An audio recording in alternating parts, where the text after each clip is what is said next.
अगर प्रधानमंत्री कहते हैं कि एमएसपी का इससे कोई लेना देना नहीं है, तो बहुत एक सिंपल सा सवाल है, सभी किसानों का भी है, मेरा भी है, विपक्ष का भी है और सबका है, कि उसमें बाकायदा लिख दिया जाए कि ये बिलों के बाद भी किसानों को जो स्वामीनाथन कमीशन की रिपोर्ट है उसमें एक्चुअल में जो C2 है, जिसमें किसान की मेहनत भी शामिल है, उसका 50% बढ़ाकर एमएसपी निश्चित रूप से गारंटेड मिलेगा किसानों को। आप बिल पास कर दीजिए, हमें कोई दिक्कत नहीं है। नंबर रही एक ये बात, ये मैं उनकी बात कह रहा हूं जो वो स्टॉक वगैरह सब कुछ करने वाली स्थिति है, यानी कि जो तीनों बिल हैं, मैं उन तीनों बिलों के संदर्भ में ये बात कह रहा हूं। जो एक आवश्यक वस्तु अधिनियम यानी कि इसेंशियल कमोडिटीज एक्ट वाला है, जो मंडी एपीएमसी यानी मंडी समिति वगैरह जो उनसे जुड़ा हुआ है, और तीसरा जो कॉन्ट्रैक्ट वो खेती वाला है। अब आप एक चीज और देखिए, प्रधानमंत्री का झूठ केवल इस बिल के ही संबंध में अगर मैं बात कहूं तो इससे कि अब तक किसान अपनी फसल कहीं और नहीं बेच सकता था, अब कहीं भी बेच सकता है। कांग्रेस के जमाने में भी बिल पास हुआ था और अब से करीब 15 साल पहले से 10-15 साल पहले से ही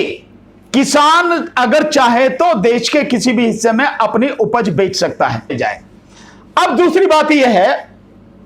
यह स्थिति को थोड़ा सा आप इस तरह से देखें, जो आवश्यक वस्तु अधिनियम है यानी इसेंशियल कमोडिटीज एक्ट जो है, उसमें जो संशोधन सरकार ने किया है उसके माध्यम से अनाज, चावल, दालें, आलू, प्याज, ये सब चीजें, और जो ऑयल है, जो खाने का तेल है, खाद्य तेल है, उस सब का जो स्टॉक है उस पर से पूरी बंदिश, रोक उसने हटा दी। इसका नतीजा देखिए, इस देश में कभी भी जो देश के उद्योगपति हैं और व्यापारी हैं वो देश की जनता के लिए, देश के लिए नहीं जीते, वो केवल और केवल अपने लिए जीते हैं, अपने मुनाफे के लिए, अपने पैसे के लिए, अपने फायदे के लिए काम करते हैं। देश जाओ भाड़ में, देश की जनता जाओ भाड़ में, उन्हें इससे कोई लेना देना नहीं है। तो होगा क्या, वो लोग, क्योंकि अब रोक नहीं है, एक सीमा नहीं है कि इस सीमा से ज्यादा आप रोक नहीं, वो नहीं कर सकते भंडारण, तो अब उसको वो जितना चाहेंगे भंडारण करेंगे, और उसका नतीजा यह होगा कि एक समय पर वो उस भंडारण की वजह से मार्केट में जो फसल है, जो खाद्य है यानी चावल है, गेहूं है, खाद्य तेल है और जो चीजें हैं, उनकी कमी पैदा करेंगे और फिर उसी चीज को दुगने 3 गुने दामों में बेचेंगे। जैसे आप पहले देख चुके हैं, 200 रुपए किलो दाल इस देश में बिक चुकी है। और दूसरा, मंडी समितियों, एक तरफ सरकार कहती है, अपने 2 बजटों में उन्होंने कहा सरकार ने कि 22,000 कृषि मंडियां जो हैं वो स्थापित करेंगे, इसी सरकार ने कहा, मोदी सरकार ने कहा। और उसके बाद ये जो एक्ट आया गया है एपीएमसी वाला, ये मंडी समितियों को खत्म करने की बात सरकार कह रही है कि नहीं, खत्म नहीं हो सकती। 2 व्यवस्था, अल्टरनेट व्यवस्था होती कैसे है खत्म,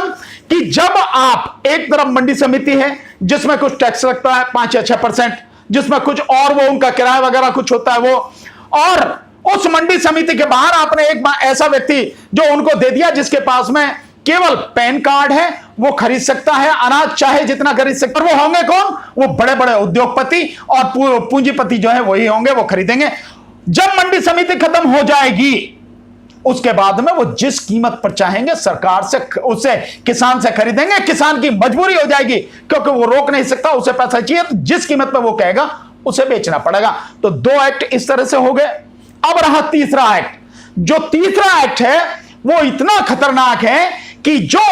किसानों की जमीन है, जमीन तो किसानों की है, लेकिन वो किसानों की जमीन, किसान अपनी ही जमीन पर मजदूर और गुलाम बनकर रह जाएगा, क्योंकि जो वो कॉर्पोरेट है, जो वो पूंजीपति, वो जैसे कहेगा वो उगानी पड़ेगी। और इसकी कोई गारंटी नहीं है कि फसल उगने के बाद वो खरीद ले या उसी दामों पर खरीद ले जो तय हुए हैं, क्योंकि अगर कोई बात होगी तो जाएंगे, फिर झगड़ा अगर आपस में होता तो एसडीएम के यहां जाओ, और एसडीएम की क्या हालत है आप सब जानते हैं, किस तरह से किसान आज भी उनके यहां परेशान होते हैं। तो इसका मतलब यह हुआ कि इस एक्ट के माध्यम से सरकार किसानों की जो जमीन है, उस किसानों की जमीन को, किसान को अपनी ही जमीन पर गुलाम बनाने, मजदूर बनाने और एक तरह से कहें कि किसानों को जो जमीन है उसे अपने कब्जे में पूंजीपतियों के हाथों में देने की पूरी तैयारी है। यह है सरकार की नीयत। अगर सरकार की नीयत है तो ठीक है, कोई दिक्कत नहीं, सरकार करे, लिख दे एक्ट में कि भैया इतने जो वो है एमएसपी है, मिनिमम सपोर्ट प्राइस, इससे कम में कहीं भी खरीदा नहीं जाएगा। कर ले, कोई दिक्कत नहीं, लिखित में दे सरकार इस बात को, एक्ट में इसका प्रोविजन करे, लेकिन ऐसा करने को तैयार नहीं है। तो ये तीनों बिल इस देश के किसान और खेती को बर्बाद करने और अपने यार पूंजीपतियों को देने